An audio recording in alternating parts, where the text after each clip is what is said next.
Il-President il-ġdid tal-Kamra tal-Avukati, Peter Fenech, ma l-ebda konflitt bejn ir-rwol tiegħu bħala kap tal-Kummissjoni Elettorali tal-Partit Nazzjonalista u bħala rappreżentant tal-istess partit mal-Awtorità tax-Xandir mal-ħatra l-ġdida tiegħu bħala l-President tal-Kamra tal-Avukati sal-2026. Fenech qal dan f'intervista mat-Times of Malta riċentament.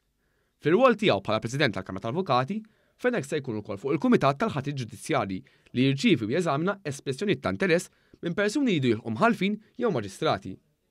Dan il-Kumitat jagħmel intervisti u evalwazzjonijiet ta' kandidati għal karigi biex wara jirrekomandaw lill-President ta' Malta l-ismijiet tal-kandidati adatti.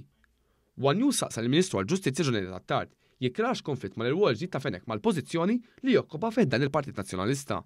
Il-Ministru Għat-Tard għal-jum ħassab meħabba l-fatt li Fenech jaf ikollu intervent politiku fuq il-bordijiet u l-kumitati li liġi taħtru fuqhom. Ċertu rappreżentanza f'bordijiet jew kumitati li joħorġu mill-Kostituzzjoni għandhom funzjoni pubblika u li hemm rappreżentanza ex ufficio tal-Kamra tal-Avukati li issa huma okkupati minn uffiċjal ta' partit politiku dan ir-rigward huwa partit tal-Partit Nazzjonalista. Dika hija sitwazzjoni li rrid inħares leha għaliex aħna nafu bħala pajjiż kemm għamilna riformi kuraġġużi biex nassiguraw fost l-oħrajn illi ma jkunx hemm intervent politiku f'ċertu deċiżjonijiet li rigwardjaw il-ġudikatura, partikolarment dak għandu x'jaqsam ma' ħatriet. Għal 13-il sena sħaħ, l-Avukat Fenech kien sieħeb mal-ex kap nazzjonalista Simon Busuttil bejn l-1997 u l-2010 fid-ditta legali Ganado and Samut Advocates li taħt Gvern Nazzjonalista innataw b'aktar minn 200,000 euro f'kuntratti anki permezz ta' direct orders.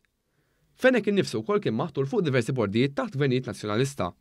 U kien ukoll ta' appoġġ qawwi lil Simon Busuttil biex jiġi elett kap tal-Partit Nazzjonalista u kien fost dawk li provaw jittaffu responsabilità ta' Busuttil bħala viċi kap fit-Telfa Nazzjonalista fl-elezzjoni tal-2013.